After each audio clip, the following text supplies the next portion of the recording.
오늘은 요한계시록 17장 7절로 8절의 말씀을 같이 읽겠습니다.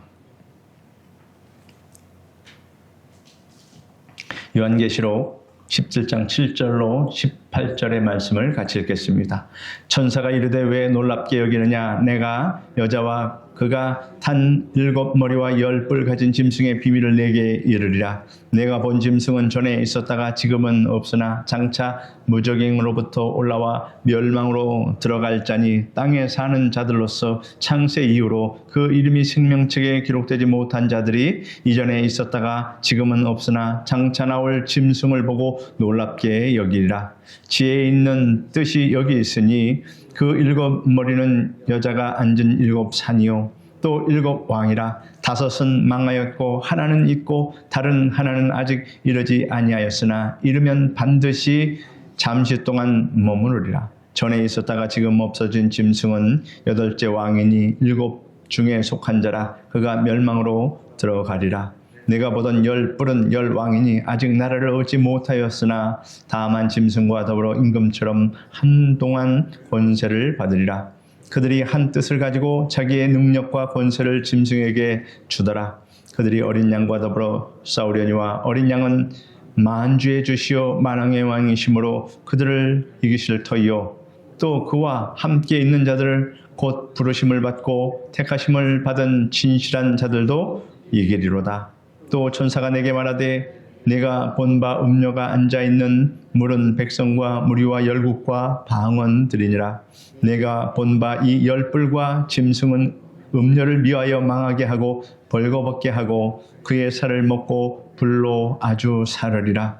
이는 하나님이 자기 뜻대로 할 마음을 그들에게 주사 한 뜻을 이루게 하시고 그들의 나라를 그 짐승에게 주게 하시되 하나님의 말씀이 응하기까지 하심이라. 또 내가 본 그 여자는 땅의 왕들을 다스리는 큰 성이라 하더라. 사랑하는 성도 여러분, 요한계시록은 인류 역사의 종말에 전개될 사건에 대한 예언입니다. 그 기간은 7년으로 한정되어 있습니다. 예수 그리스도의 하나님을 대적하는 세상에 대하여 하나님의 진노로 인한 재앙이 크게 임하게 됩니다. 특히 7년 환란 기간에 세계 종교 연합체의 지도자인 거짓 선지자와 국가 연합체의 지도자인 적 그리스도가 하나님을 어떻게 대적하다가 멸망당하는가에 대한 예언이 기록되어 있습니다. 지난주에는 17장 1절에서 6절까지를 살펴보았습니다. 오늘은 7절부터 상고할 터인데 이해를 돕기 위해서 먼저 17장 1절부터 7절까지 읽은 다음 7절 말씀을 살펴보겠습니다. 제가 17장 1절로 7절까지의 말씀을 읽어드리겠습니다. 또 7 대접을 가진 7 천사 중 하나가 와서 내게 말하여 이르되 이리로 오라. 많은 물 위에 있는 그 음녀가 받을 심판을 내게 보이리라. 땅의 임금들도 너와 더불어 음행하였고 땅에 사는 자들도 그 음행의 포도주에 취하였다 하고 곧 성령으로 나를 데리고 광야로 가니라. 내가 보니 여자가 붉은 빛 짐승을 탔는데 그 짐승의 몸에 하나님을 모독하는 이름들이 가득하고 7머리와 10뿔이 있으며 그 여자는 자줏빛과 붉은 빛 옷을 입고 금과 보석과 진주를 꾸미고 손에 금잔을 가졌는데 가증한 물건과 그의 음행에 더러운 것들이 가득하더라. 그의 이마에 이름이 기록되었으니 비밀이라 큰 바벨론이라 땅의 음녀들과 가증한 것들의 엄이라 하였더라. 또 내가 보매 이 여자가 성도들의 피와 예수의 증인들의 피에 취한지라. 내가 그 여자를 보고 놀랍게 여기고 크게 놀랍게 여기니 천사가 이르되 왜 놀랍게 여기느냐? 내가 여자와 그가 탄 7머리와 10뿔 가진 짐승의 비밀을 내게 이르리라. 7절에는 천사가 이르되 왜 놀랍게 여기느냐? 내가 여자와 그가 탄 7머리와 10뿔 가진 짐승의 비밀을 내게 말해주겠다라고 기록하고 있습니다. 요한이 짐승을 탄 음녀를 보고 크게 기이하게 여기자 천사가 왜 기이 여겼느냐라고 하였습니다. 이 질문은 대답을 요구하는 질문이 아니라 기이하게 여길 까닭이 전혀 없음을 강조하는 것입니다. 왜냐하면 천사가 요한에게 그 여자와 그의 탄 짐승의 비밀을 알려줄 것이기 때문입니다. 여자와 그의 탄 짐승의 비밀이라고 했으니 여자와 짐승의 비밀은 사실상 하나라고 볼 수 있습니다. 8절에 보면 네가 본 짐승은 전에 있었다가 지금은 없으나 장차 무저갱으로부터 올라와 멸망으로 들어갈 자니 땅에 사는 자들로서 창세 이후로 그 이름이 생명책에 기록되지 못한 자들이 이전에 있었다가 지금은 없으나 장차 나올 짐승을 보고 놀랍게 여기라 하였습니다. 이 짐승은 바로 적 그리스도를 흉내내는 짐승입니다. 우리가 믿는 예수 그리스도는 어떠한 분이십니까? 전에도 계셨고 이제도 계시고 장차 오실 영원한 우리의 구세주 하나님이십니다. 그런데 적 그리스도는 하나님의 이러한 이름을 교묘하게 흉내냅니다. 세상에 이단들도 다 이러하지 않습니까? 이단들이 다 하나님을 흉내내고 예수님을 흉내내는 자들이 다 이단입니다. 그는 마치 자신이 죽었다가 부활한 예수 그리스도인 것처럼 거짓된 기적과 능력으로 세상을 미혹합니다. 요한계시록 13장 3절로 4절에 보면 그의 머리 하나가 상하여 죽게 된 것 같더니 죽게 되었던 상처가 나음에 온 땅이 놀랍게 여겨 짐승을 따르고 용이 짐승에게 권세를 주므로 용에게 경배하며 짐승에게 경배하여 이르되 누가 이 짐승과 같으냐 누가 능히 이와 더불어 싸우리요 하더라 하였습니다. 세상 사람들은 이 거짓된 부활의 흉내를 보고 놀라워하며 그를 따르게 되는 겁니다. 속이는 자도 문제지만 거기에 속아 넘어가는 자도 똑같은 자들입니다. 8절을 다시 보면 그가 전에 있었다가 지금은 없다라고 말합니다. 왜 그럽니까? 바로 우리 구주 예수 그리스도께서 십자가에서 사망 권세 이기시고 승리하셨기 때문입니다. 예수님께서 십자가로 사탄의 머리를 상하게 하셨기에 영적인 의미에서 짐승은 이미 치명적인 상처를 입은 패배자였습니다. 비록 종말의 때 잠시 마지막 발악을 할지라도 그의 운명은 승리가 아니라 패배입니다. 9절과 10절에는 지혜 있는 뜻이 여기 있으니 그 7머리는 여자가 앉은 7산이요 또 7왕이라 5은 망하였고 하나는 있고 다른 하나는 아직 이르지 아니하였으나 이르면 반드시 잠시 동안 머무르리라 하였습니다. 지혜 있는 뜻이 여기 있다라고 하는 것은 영적 통찰력이 있는 자는 그 뜻을 알 수 있음을 암시하고 있습니다. 7머리는 7산이요 7왕이라고 풀이하였습니다. 그리고 이어서 더 자세하게 설명하였습니다. 5은 망하였다 하였습니다. 이 5은 아수르 제국, 바벨론, 페르시아, 헬라, 애국까지 5제국을 말합니다. 하나는 있고 하였습니다. 하나가 있다라는 것은 무엇입니까? 사도 요한이 살고 있는 그 당시는 바로 로마 제국 시대였습니다. 그래서 지금 하나는 망하지 않고 그대로 있다라고 말한 것입니다. 다른 이는 아직 이르지 아니하였으니 하였습니다. 이는 이제 나타날 적 그리스도의 제국을 말하고 있습니다. 다른 이는 아직 이르지 아니하였으니 아직도 이르지 아니하였습니다. 그러나 이제 요한이 생각한 것보다 우리 시대에 생각한 것, 우리 시대가 이제 더 가까이 왔다는 것은 자명한 일입니다. 11절에는 전에 있었다가 지금 없어진 짐승은 8째 왕이니 7 중에 속한 자라 그가 멸망으로 들어가리라 하였습니다. 8째 왕은 전에 있었다가 시방 없어진 짐승입니다. 8절에 언급된 적 그리스도를 말합니다.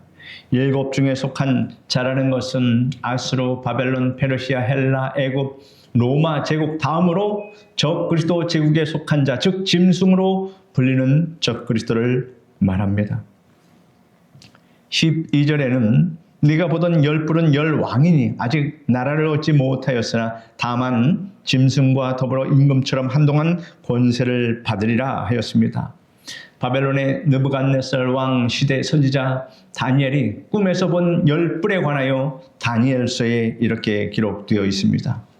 모신자가 이처럼 이르되 넷째 짐승은 곧 땅의 넷째 나라인데 이는 모든 나라보다 달라서 천하를 삼키고 밟아 부서뜨릴 것이며 그 10뿔은 이 나라에서 일어날 10왕이요 그 후에 또 하나가 일어나리니 그는 먼저 있던 자들과 다르고 세 왕을 복종시킬 것이며 라고 하였습니다. 네 짐승은 바벨론, 페르시아, 헬라, 로마로 이어지고 있는 나라들을 상징합니다. 그리고 10뿔은 종말에 등장하게 될 나라들입니다.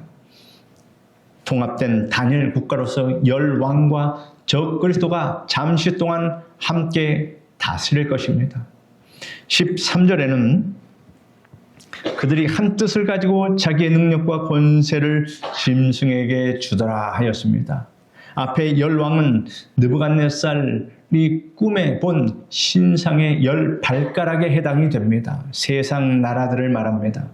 10발가락은 철과 진흙이 섞여 있어서 얼마는 든든하고 얼마는 약합니다. 지금 이 세상이 다 강대국과 약소국들이 섞여 있는 그러한 나라 아닙니까? 이것이 이제 집단 통치 체제의 약점이 되기도 합니다. 그러므로 통합된 단일 국가는 강력한 카리스마적인 통치를 원하게 될 것입니다.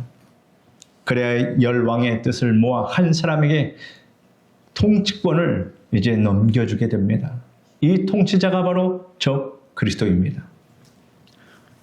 14절에는 그들이 어린 양과 더불어 싸우려니와 어린 양은 만주의 주시오 만왕의 왕이시므로 그들을 이기실 터이요 또 그와 함께 있는 자들 곧 부르심을 받고 택하심을 받은 진실한 자들도 이기리로다 하였습니다. 적 그리스도와 10왕들이 힘을 합쳐서 예수 그리스도에게 도전함으로 종말에 아마겟돈 전쟁이 일어납니다. 마지막 최후의 전쟁입니다.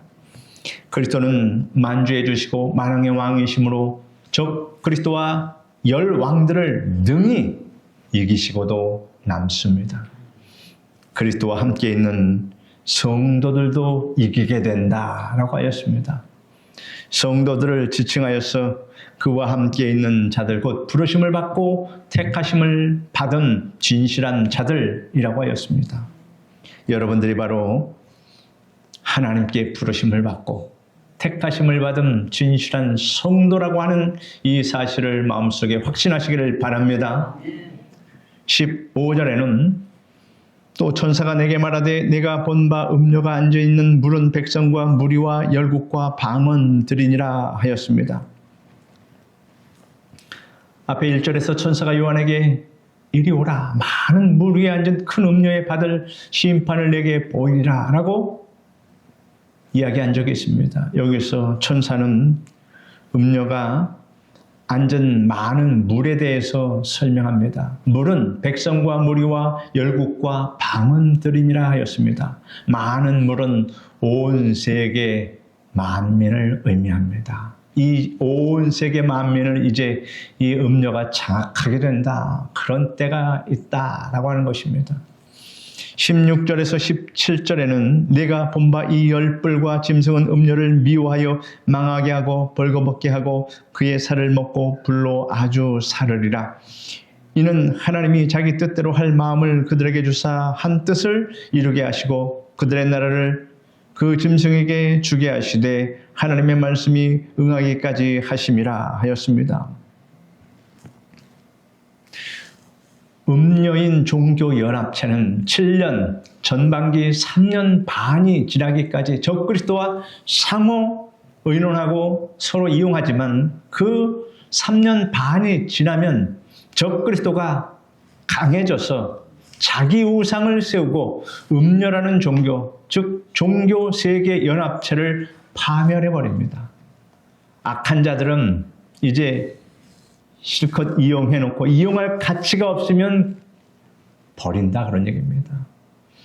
정의와 공의가 없는 자들은 언제든지 이와 같은 짓을 할 수 있는 자들입니다.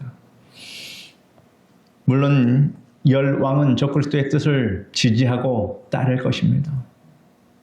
이렇게 되는 것은 하나님께서 정하신 것입니다. 모든 일이 결국은 하나님께서 예언하신 말씀대로 됩니다. 이제 온 나라는 적그리스도의 수족 안에 다 들어갔습니다. 세계 종교연합체와 같이 협업하던 그 협업은 끝나고 완전한 독재자가 돼서 온 나라를 다 자기 뜻대로 다스리게 됩니다. 18절에는 또 내가 본 그 여자는 땅의 왕들을 다스리는 큰 성이라 하더라 하였습니다. 음료는 종교적 위력을 바라던 조직체와 그 본부를 말합니다. 이것은 마지막 때 하나님을 대적하는 거대한 종교 세력이 나타나서 세상의 정치 권력까지 쥐고 흔들 것임을 보여주고 있습니다. 이들은 거룩한 척하지만 실상은 큰 성 바벨론이며 세속 권력과 결탁하여 성도들을 유일하고 미혹하는 집단이라고 하는 것입니다. 여기서 많은 이들이 다 유혹돼서 처참한 멸망을 받게 됩니다. 우리는 화려해 보이는 겉모습이나 권력의 크기에 속지 말고 오직 진리 되신 예수 그리스도만 따르는 정결한 신부가 되어야 할 줄 믿습니다. 요한계시록 18장 1절로 4절의 말씀을 같이 읽겠습니다. 이 일 후에 다른 천사가 하늘에서 내려오는 것을 보니 큰 권세를 가졌는데 그의 영광으로 땅이 환하여지더라. 힘찬 음성으로 외쳐 이르되 무너졌도다 무너졌도다 큰 성 바벨론이요 귀신의 처소와 각종 더러운 영이 모이는 것과 각종 더럽고 가증한 새들이 모이는 곳이 되었도다.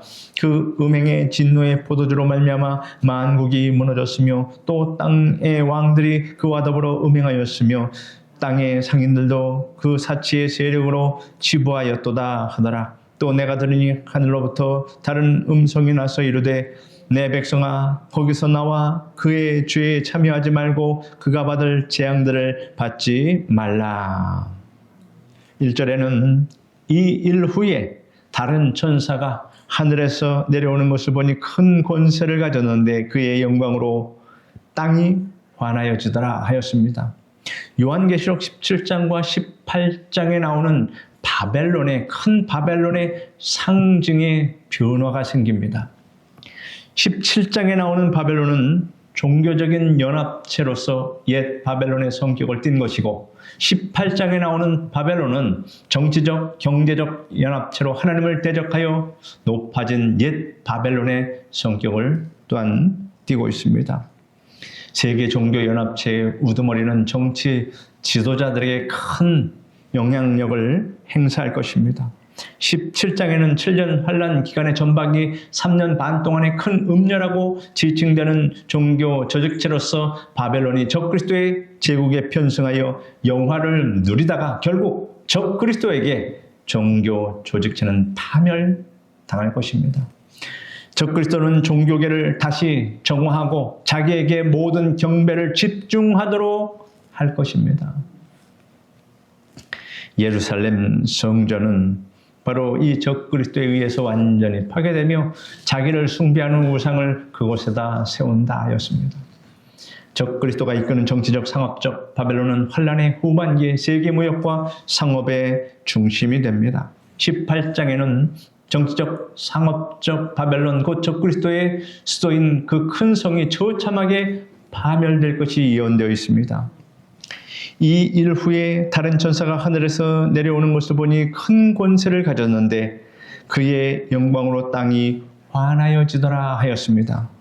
다른 천사가 하늘에서 내려오는 것을 보았습니다. 이 천사가 7 대접을 가진 천사 가운데 하나인 것은 분명한데 누구인지 구체적으로는 알 수 없습니다. 다만 하나님께로부터 위임받은 큰 권세를 가졌다고 했습니다. 그 권세는 심판을 선언하는 권세입니다. 이 천사를 통해 나타나는 하나님의 영광이 온 땅에 미치게 됩니다. 하나님은 그 영광을 구원과 심판을 통해서 나타냅니다.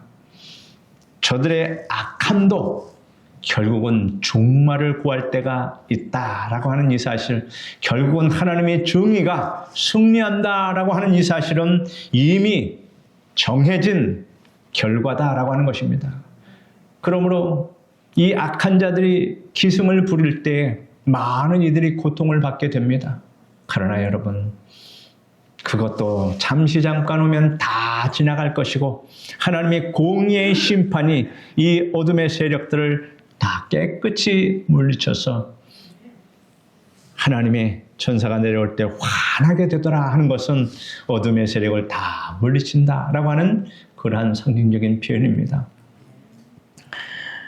예수님 탄생시의 목자들에게 나타난 천사들은 구세주의 탄생 소식을 알리면서 지극히 높은 곳에서는 하나님의 영광이라고 찬송하였습니다. 그 장면이 누가복음에 이렇게 기록되어 있습니다. 그 지역의 목자들이 밤에 밖에서 자기 양떼를 지키더니 주의 사자가 곁에 서고 주의 영광이 그들을 두루 비추며 크게 무서워하는지라. 천사가 이르되 무서워하지 말라.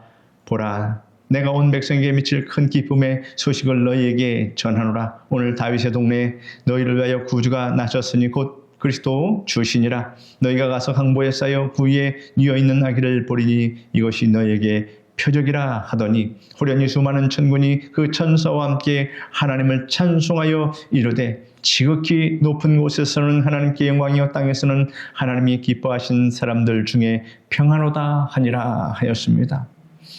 그런데 여기서는 하나님의 심판 소식을 전하는 천사에 관한 장면에서 하나님의 영광이 땅에 환하여졌다라고 말하고 있습니다. 2절에는 힘찬 음성으로 외쳐 이르되 무너졌도다 무너졌도다 큰 성 바벨론이요 귀신의 처소와 각종 더러운 영이 모이는 곳과 각종 더럽고 가증한 새들이 모이는 곳이 되었도다 하였습니다. 큰 권세를 가진 천사가 힘센 음성으로 외칩니다. 무너졌도다 무너졌도다라고 연속하여 2번 외친 것은 큰 성 바벨론의 멸망이 극적이고 결정적인 것임을 말하고 있습니다. 전 인류의 하이라이트 장면입니다. 여러분, 우리가 드라마를 봐도 선과 악의 그러한 구조를 가지고 드라마가 엮여지는데 처음에는 악한 자들이 잘 되고 성한 것 같이 보였지만 결국은 정의롭게 그 모든 악한 자들을 대적할 때 마지막 끝나는 장면은 그 정의로운 자가 악의 세력을 다 물리치고 저들을 멸하는 그 장면을 우리가 보게 됩니다. 그리고 많은 사람들이 끝까지 그 드라마에 빠져서 가는 것은 그 하이라이트 마지막 악한 자들이 무너지는 것을 보고 싶어서 거기에서 헤어나오지 못하는 경우가 많이 있다 그런 얘기입니다. 여러분, 우리 전 인류의 드라마 또한 그렇게 결론이 난다라고 성경은 보증해주고 있습니다. 그러므로 여러분 너무 한탄할 필요도 없습니다. 결국은 하나님께서 모든 것을 악한 자들을 다 물리치시고 우리에게 광명의 빛을 비춰주신다. 악의 검은 무리들은 다 진멸해버리시고 마신다라고 하는 것을 우리가 이 요한계시록의 말씀에서 결론으로 가져가야 합니다. 큰 성 바벨론은 각종 귀신과 더러운 영이 모이고 더러운 새들이 모이는 곳이라고 했습니다. 하늘에서 쫓겨난 사탄이 자기의 권세를 적 그리스도에게 주었으니 적 그리스도의 수도에는 모든 타락한 천사들이 다 모이고 귀신들이 다 모여 그야말로 소돔과 고모라 성을 능가할 정도로 추악한 도성이 되고 말 것입니다. 파괴와 살상과 추악한 행위의 배후에는 악하고 더러운 귀신들이 활동하고 있습니다. 북한의 핵 폐기를 위하여 미국을 비롯한 국제사회의 노력과 우리 정부의 대북 경제 지원은 허사가 되고 도리어 북한은 핵 보유를 공식 선언하였습니다. 인민들의 삶은 피폐하게 돼서 대량 학살, 살상 무기가 개발되고 거기에 전력을 다 쏟고 있습니다. 국민들은 어떻게 살든지 말든지 굶어 죽든지 말든지 상관없습니다. 자기의 정권을 유지하기 위해서 이 핵 개발에 온 국력을 다 기울이고 국민들은 생거지가 되게 하였습니다. 그 배후에는 도적질하고 죽이고 멸망시키려 하는 그 사탄 마귀의 의도밖에 없습니다. 악하고 불의하고 기만하는 것은 바로 마귀의 본성이라고 하는 것입니다. 그러므로 여러분, 악한 자를 구별하는 것은 간단합니다. 누가 거짓말을 하느냐, 그것만 보면 됩니다. 마귀와 협상하는 자는 그 어리석음을 스스로 드러낼 뿐입니다.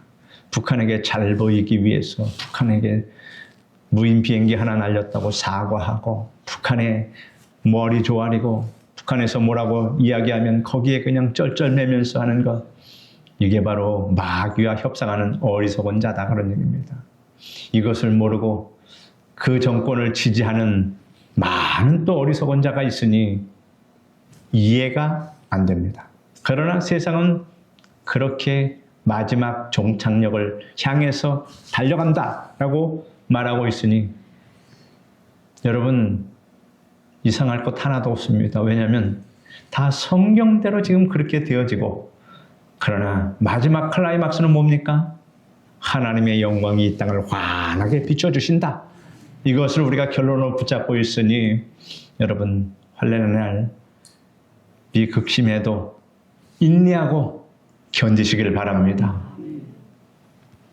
3절에는 그 음행의 진노의 포도주로 말미암아 만국이 무너졌으며 또 땅의 왕들이 그와 더불어 음행하였으며 땅의 상인들도 그 사치의 세력으로 치부하였도다 하더라 하였습니다.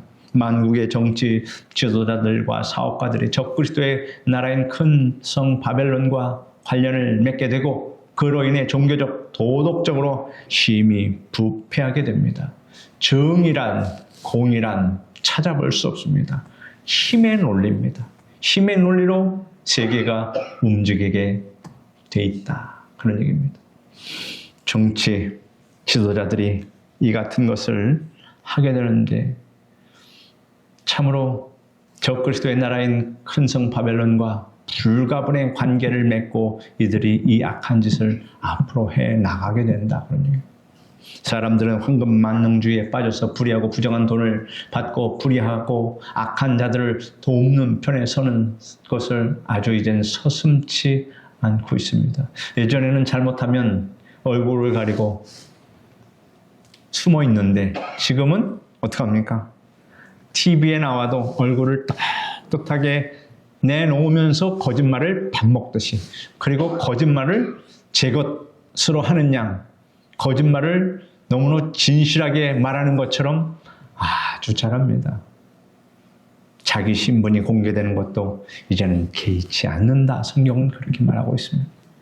전염병 팬데믹 상황으로 세계 경제가 위축되면서 이런 사회 현상이 더욱더 심하게 되었습니다. 우리 대한민국을 보십시오. 우리 대한민국을 보면 이 성경 말씀이 그대로 이루어진다는 것을 너무나 명확하게 우리가 눈으로 보고 있지 않습니까? 그러나 여러분, 그 끝은 반드시 하나님의 공의로 심판해 주신다 하는 것을 믿으시길 바랍니다. 독재 권력과 포퓰리즘 정책을 국민들이 저항 없이 수용하게 됩니다. 돈을 나눠주면 돈을 왜 나눠주냐고 이렇게 소리치던 사람도 이젠 나눠주는, 공짜로 받는 이제 습관, 버릇이 생겨서 이제는 언제는 또 얼마 주고 언제는 또 얼마 주고 기대를 한다, 그런 얘기입니다. 여기에 습관이 돼서 국민들의 그 모든 국민성을 다 말살시켜버리고 마비시켜버리고, 국민들을 어떻게 됩니까? 국민들을 자기 노예처럼 부리게 된다. 제가 언젠가 말씀드렸습니다. 이들의 마지막은 사법부, 또 의회, 행정부, 권력을 다 장악한 다음에 마지막엔 누구를 장악한다고 그랬습니까? 바로 국민을 장악하는 겁니다. 그게 공산주의 체제고, 그 공산주의 체제 아래 사는 국민들은 다 노예다, 그런 얘기입니다. 한 사람을 배불리게 하기 위해서 그 집단을 지탱시키기 위한 노예요 도구밖에 안 됩니다. 그래서 우크라이나 전쟁에 그 생떼 같은 젊은이들을 그냥 막 보내는 겁니다. 죽든 살든 상관없습니다. 러시아에서 많은 또 무기 기술 개발 이런 것들을 받아오기 위해서 자기 청년들을, 자기 국민들을 그냥 죽든 말든 상관하지 않고 무조건 보냅니다. 그리고 자기들끼리 협력을 맺어서 무기 체제를 강화시킨다라고 하는 것을 볼 때 여러분, 너무나 적나라하게 보이지 않습니까? 적그리스도가 등장할 수 있는 환경이 이제 점점 조성되어 간다라고 하는 사실입니다. 4절에는 또 내가 들으니 하늘로부터 다른 음성이 나서 이르되 내 백성아 거기서 나와 그의 죄에 참여하지 말고 그가 받을 재앙들을 받지 말라 하였습니다. 하나님께서는 큰 성 바벨론을 멸하시기에 앞서서 하나님이 택하신 백성들 거기서 나오라고 부르십니다. 상업 도시인 까닭에 그곳에는 많은 유대인들이 장사를 하고 있었을 것입니다. 여기 내 백성이라고 하신 것은 신약의 교회를 가르치신 말씀이 아닙니다. 왜냐하면 교회는 이미 다 휴거됐습니다. 여러분은 다 휴거된 뒤의 이야기입니다. 이는 휴거되지 못한 하나님의 백성 이스라엘 선민들을 가리켜 말하고 있는 것입니다. 선지자 예레미야는 이스라엘을 향해서 이렇게 경고한 적이 있습니다. 너희는 바벨론 가운데서 도망하라. 갈대아인의 땅에서 나오라. 때에 앞서가는 수염소같이 하라. 바벨론 가운데서 도망하여 나와서 각기 생명을 구원하고 그의 죄악으로 인하여 끊침을 보지 말지어다. 이는 여호와의 보수의 때니 그에게 보복하시리라. 바벨론은 여호와의 수중에 온 세계로 취하게 하는 금잔이라. 열방이 그 포도주를 마시고 인하여 미쳤도다. 바벨론이 졸지에 넘어져 파멸되니 이로 인하여 올라 그 창상을 위하여 유황을 구하라. 혹 나으리로다. 나의 백성아 너희는 그 중에서 나와 각기 나 여호와의 진노에서 스스로를 구원하라 라고 하였습니다. 이 예레미야 선지자가 이스라엘 백성들에게 한 말씀입니다. 바벨론 성을 멸하시기에 앞서 이스라엘이 그곳에서 나오도록 부르심은 하나님의 긍휼과 자비로 말미암은 것입니다. 하나님은 항상 자기 백성에게 하나님을 거스르고 하나님을 미워하는 것과는 관계를 끊고 거기서 나오라고 부르십니다. 하나님께서 택한 백성은 하나님께서 끝까지 책임지시는 하나님의 성실함을 우리는 볼 수 있습니다. 이스라엘 조상 아브라함에게 갈대아 우르에서 떠나라고 명령하셨습니다. 우상의 땅에서 떠나라고 명령하신 것입니다. 너는 너희 본토 친척 아비집을 떠나 내가 네게로 지시할 땅으로 가라 하셨습니다. 우상 숭배에서 떠나라는 말씀이었습니다. 소돔성에서는 롯에게 소돔성을 떠나라고 명령하였습니다. 여호와께서 이 성을 멸하실 터이니 너희는 일어나 이것을 떠나라 하였습니다. 그것도 우상 숭배로 만연한 곳이었습니다. 하나님의 심판 경고를 무시하는 타락한 자들에게서 떠나라는 말씀입니다. 이스라엘 백성들의 40년 광야 생활이 거의 끝나갈 무렵에 고라를 추종하는 자들의 반역 사건이 발생합니다. 하나님께서 그들을 징벌하시기 전에 모세가 백성들에게 너희는 고라와 다단과 아비람의 장막의 사면에서 떠나라. 이 악인들의 장막에서 떠나고 그들의 물건을 아무것도 만지지 말라. 그들의 모든 죄 중에서 너희도 멸망할까 두려워하노라 라고 선포하였습니다. 영적 무지로 하나님의 위임 권위에 대항하는 자들에게 가담하지 말라는 뜻입니다. 내 백성아 거기서 나와 그의 죄에 참여하지 말고 그의 받을 재앙을 받지 말라 이렇게 말씀하십니다. 사도 요한이 들은 이 음성은 하늘로서 나는 음성이었습니다. 이 음성을 사람들이 취사 선택하거나 조정할 수 있는 것이 아니었습니다. 타협과 관용은 사회생활에서 중요한 덕목에 속합니다. 그러나 그리스도인은 하늘의 음성을 듣고 그 말씀을 원칙으로 삼아야 합니다. 원칙의 타협과 관용은 죄악이 될 수 있습니다. 성경이 말씀하는 관용이란 불의, 부정, 이단, 우상, 숭배를 용납하고 타협하며 함께 어울리는 것이 아닙니다. 비진리에 대해 침묵하거나 두둔하는 것이 아닙니다. 그리스도인의 관용이란 다른 사람을 그리스도인으로 인도하거나 주 안에서 굳게 서게 하기 위한 목적으로 애쓰고 인내심으로 기다려주는 것이 관용입니다. 원칙이 무너진 사회는 무질서와 무법, 천지가 됩니다.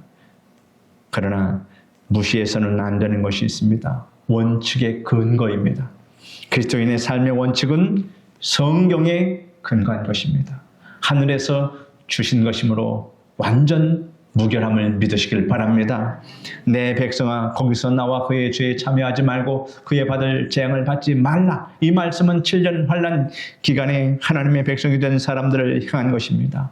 하지만 현재에도 세계 도처의 정치 권력이 교회를 위협하고 억압하는 상황에서 세상과 거치된 교회 본질과 정체성이 상실된 교회들이 점점 늘어가고 있습니다.